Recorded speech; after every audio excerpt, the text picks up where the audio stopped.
Good morning students. बेटा हमारा chapter first चल रहा था इंट्रोडक्शन टू अकाउंटिंग। इसका very first question what is मेन्ड by accounting हम कर चुके हैं। क्वेश्चन नंबर 2 जो हमारा कंटिन्यूटी में था कि what are the features characteristics और एट्रीब्यूट्स ऑफ अकाउंटिंग, इसकी हम 3 फीचर्स को डिस्कस कर चुके हैं बेटा। एक आइडेंटिफाइंग, सेकेंड मेजरिंग और थर्ड रिकॉर्डिंग। आज हम चौथी फीचर्स को डिस्कस करेंगे बेटा। फोर्थ फीचर हमारी है क्लासिफाइंग। रिकॉर्डिंग में हमने सीखा कि रिकॉर्डिंग करते कहाँ हैं। रिकॉर्डिंग हम करते हैं जर्नल और सब्सिडरी बुक्स में। डिफरेंट सब्सिडरी बुक्स की हमने बात करी थी बेटा। Cash book, purchase book, sales book, purchase return book, sales return book and journal proper. जो भी हम रिकॉर्डिंग करते हैं ट्रांजैक्शंस की, कौन सी ट्रांजैक्शंस की? फाइनेंशियल ट्रांजैक्शंस की। मैंने आपको बता रखा है फाइनेंशियल ट्रांजैक्शंस की जो भी हम रिकॉर्डिंग करते हैं बेटा, वो एक क्रोनोलॉजिकल ऑर्डर में करते हैं। क्रोनोलॉजिकल ऑर्डर का मतलब है date wise, means date wise हम ट्रांजैक्शंस को रिकॉर्ड करते चले जाते हैं। रिकॉर्डिंग का एक ड्रॉबैक है बेटा कि अगर मुझे पार्टिकुलरली किसी के अकाउंट का बैलेंस चेक करना है तो मैं वो रिकॉर्डिंग से उसका बैलेंस चेक नहीं कर सकता। उसके लिए मुझे फिर क्लासिफाइंग पे जाना पड़ेगा। मींस रिकॉर्डिंग के बाद जो नेक्स्ट स्टेप आपके पास आता है बेटा, वो आता है क्लासिफिकेशन। अब बात आती है क्लासिफिकेशन होता क्या है। तो फोर्थ फीचर है बेटा हमारा classifying. After recording the transactions in journal और subsidiary books, these are further classified. The process of classification is made in a book called ledger. तो जिस बुक में हम उसको क्लासिफाइड करते हैं उस बुक का नाम होता है लेजर। लेजर होता क्या है, ये एक चैप्टर बेटा आगे जाके आएगा, वहाँ डिटेल में आप इसको पढ़ेंगे। फिलहाल आपको नाम याद रखना है कि क्लासिफाइड किस बुक में किया जाता है, लेजर में किया जाता है। और किसकी हेल्प से किया जाता है? जर्नल और सब्सिडरी बुक्स की हेल्प से किया जाता है। लेजर देखो, ट्रांजैक्शंस को जब हम जर्नल में लिखते हैं या सब्सिडरी बुक्स में लिखते हैं तो उसके लिखने को हम रिकॉर्डिंग वर्ड यूज़ करते हैं, रिकॉर्डिंग कर रहे हैं। अब जर्नल और सब्सिडरी बुक से जब हम उसको कहाँ लिखेंगे? लेजर में लिखेंगे। ठीक है, तो उसके लिए वर्ड यूज होता है बेटा पोस्टिंग। मीन्स जब ट्रांजैक्शंस को जर्नल सब्सिडरी बुक्स में लिखने के बाद जब उसको लेजर में लिखा जाएगा तो उसे कहेंगे पोस्टिंग। ठीक है, तो जो पोस्टिंग की जाएगी वो जर्नल और सब्सिडरी बुक से लेजर में की जाएगी।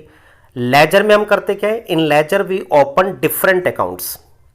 हर टाइप का अकाउंट ओपन करते हैं, डिफरेंट अकाउंट ओपन करते हैं। And similar accounts are grouped at one place.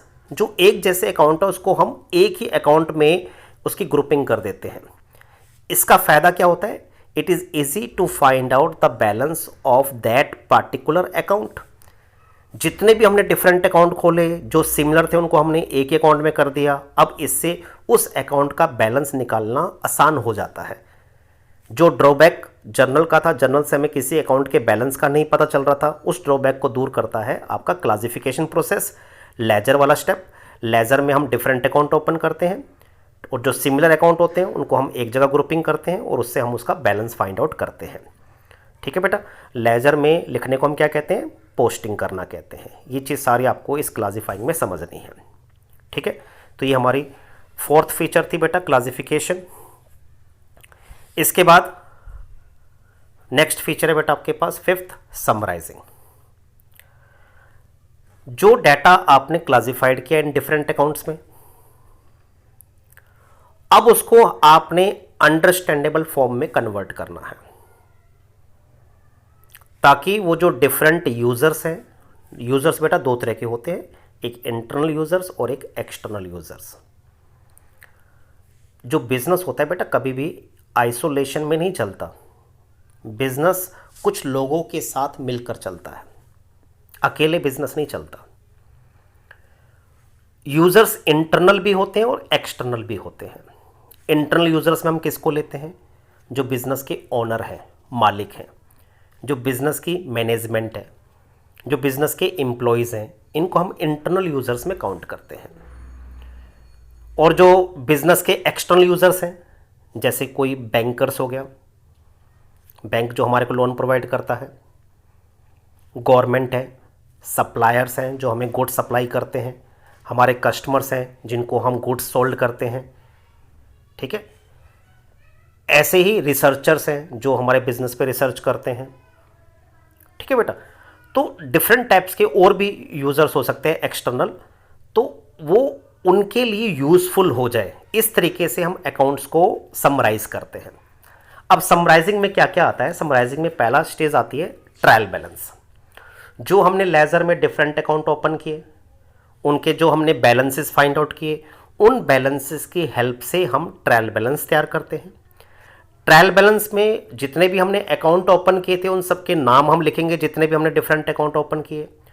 उनका डेबिट का बैलेंस और क्रेडिट बैलेंस, बैलेंस दो तरह के होते हैं बेटा। डबल एंट्री सिस्टम में आपको समझाऊंगा आगे जाके, अभी आप इतना याद रखो, बैलेंस दो तरह के होते हैं, डेबिट बैलेंस और क्रेडिट बैलेंस। बैलेंस किसी भी अकाउंट का एक होता है, या तो डेबिट होता है या फिर क्रेडिट होता है। किसका कौन सा बैलेंस होगा ये मैं आपको आगे जाके समझाऊंगा। पूरी अकाउंटेंसी आपके डेबिट क्रेडिट पर ही डिपेंड करती है, ठीक है। इसको आप आगे जाके समझोगे। फिलहाल इतना समझो कि जितने भी क्लासिफाइड में आपने डिफरेंट लेजर अकाउंट ओपन किए थे, उन सबके नाम आपने ट्रायल बैलेंस में लिखने। नंबर ऑफ अकाउंट्स कौन कौन से ओपन किए आपने, उनके बैलेंस क्या क्या बचे। किसी का डेबिट बैलेंस है तो डेबिट में लिखो, किसी का क्रेडिट बैलेंस है तो क्रेडिट में लिखो। फिर ट्रायल बैलेंस का जो डेबिट का वाला अमाउंट है और जो क्रेडिट वाला अमाउंट है, इसका दोनों साइड का टोटल इक्वल आना चाहिए। अगर इसके दोनों का टोटल, डेबिट और क्रेडिट का टोटल इक्वल आ जाता है, तो जनरली हम क्या मानते हैं कि हमने, हमारे जो अकाउंट्स हैं वो बिल्कुल ठीक है। लेकिन बेटा ध्यान रखना, मैं एक बात ऐड कर रहा हूं इसमें, कि ट्रायल बैलेंस का डेबिट और क्रेडिट इक्वल आने का 100% ये श्योरिटी गारंटी नहीं है कि मैंने कोई मिस्टेक्स या कोई एरर्स नहीं करी। इवन देन भी एरर्स और मिस्टेक्स हो सकती हैं। ये सब कुछ आप पढ़ोगे, एक चैप्टर आएगा रेक्टिफिकेशन ऑफ एरर्स का, कि एरर्स दो तरह की होती हैं, one side errors and two side errors, वहाँ पर आप पढ़ोगे। फिलहाल अभी इससे आपका बेटा कोई लिंक नहीं है। अभी आप सिर्फ इतना समझें कि लेजर में हम डिफरेंट अकाउंट ओपन करते हैं, डिफरेंट अकाउंट्स के बैलेंसेस की हेल्प से हम ट्रायल बैलेंस तैयार करते हैं, and trial balance is prepared to check the arithmetical accuracy of the accounts. Means जो आपने डिफरेंट अकाउंट्स तैयार किए हैं जर्नल सब्सिडरी बुक से, जो डिफरेंट अकाउंट लेजर में तैयार किए हैं, वो आपके सही हैं या सही नहीं है। अभी आपने इतना समझना है कि जो ट्रायल बैलेंस का डेबिट और क्रेडिट अगर बराबर आ जाता है तो आपके अकाउंट्स बिल्कुल ठीक है, बराबर नहीं है तो कहीं ना कहीं एरर और मिस्टेक आपने कर दी है। अब आपने एक नया नाम सीखा, ट्रायल बैलेंस। ट्रायल बैलेंस आपने तैयार कर लिया, होता क्या है इसको नहीं समझना, मैं बार बार कह रहा हूँ, कई नाम आएंगे, बस आपको स्टेप्स, स्टेजेस को समझना है। जब इन पर डिफरेंट चैप्टर्स आएंगे तब आपको सब कुछ क्लियर हो जाएगा।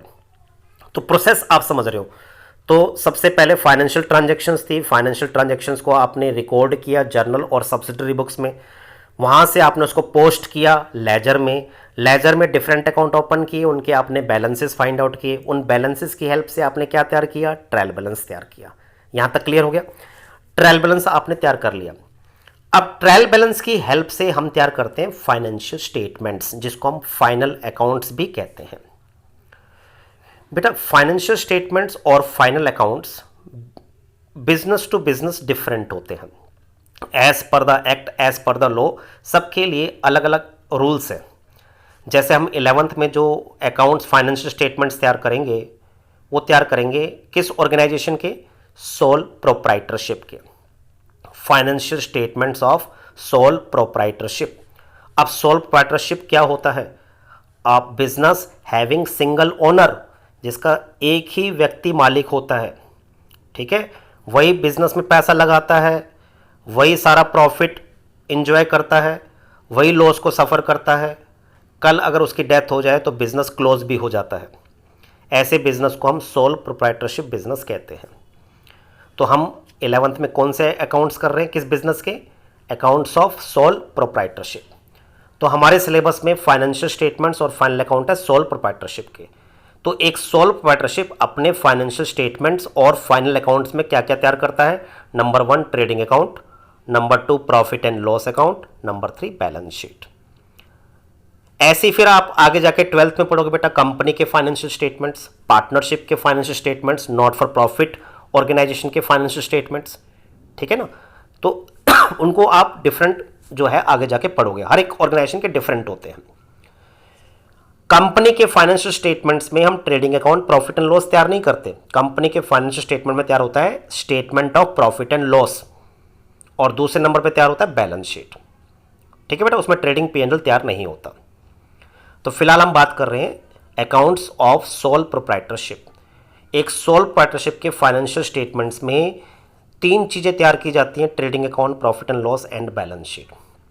Trading account, profit and loss account जो तैयार किए जाते हैं बिजनेस की अर्निंग, इनकम, प्रॉफिट और लॉस को चेक करने के लिए तैयार किए जाते हैं, और बैलेंस शीट तैयार की जाती है बिजनेस की फाइनेंशियल पोजीशन को चेक करने के लिए कि बिजनेस की फाइनेंशियल पोजीशन कैसी है, बिजनेस सॉल्वेंट है या इनसॉल्वेंट है। अब ये सॉल्वेंट क्या होता है बेटा और इनसॉल्वेंट क्या होता है? When business assets are sufficient to pay its liabilities then it is called solvent. जब एक बिजनेस अपनी एसेट से अपनी लायबिलिटीज की पेमेंट कर सकता है तो वो सॉल्वेंट है। When business assets are not sufficient to pay its liabilities, then we called it as insolvent. Then we use the word insolvent. ठीक है बेटा, अगर बिजनेस अपनी एसेट्स को बेचकर अपनी लाइबिलिटीज की पेमेंट नहीं कर पाता तो इसके लिए वर्ड यूज होता है इंसॉल्वेंट। इसको हम बैंकरप्ट भी कहते हैं। तो ये सब कुछ आप करोगे बेटा समराइजिंग में। तो समराइजिंग में ट्रायल बैलेंस तैयार होता है। ट्रायल बैलेंस की हेल्प से हम क्या तैयार करते हैं? फाइनेंशियल स्टेटमेंट्स तैयार करते हैं, जिसको हम फाइनल अकाउंट कहते हैं। इसमें trading account, profit and loss और balance sheet in case of sole proprietorship, और इन केस ऑफ कंपनीज 2 तैयार होते हैं, एक statement of profit and loss और बैलेंस शीट।